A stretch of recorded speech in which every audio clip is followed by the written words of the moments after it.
From up top inside the engine compartment, let's go ahead and remove our coolant reservoir. To do that, you're going to find two 10mm headed bolts. There's one on the passenger side, and there's also one on the driver's side of it. Aside from that, you have this hose that goes between. Let's start removing the bolts. We'll start with this one.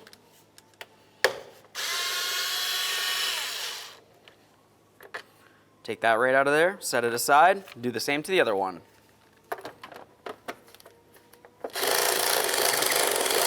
Now we can just go ahead and pull this right off of here. Remove the reservoir.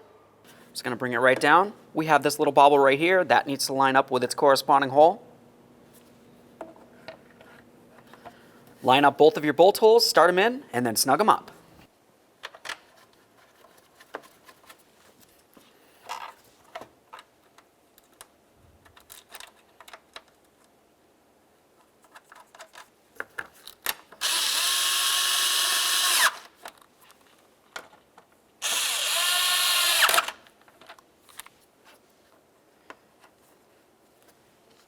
Now it's time to fill the coolant reservoir. When we fill this, we only want to go up to the full line right here. You can go to the low line or anywhere in between, but the full line makes the most sense.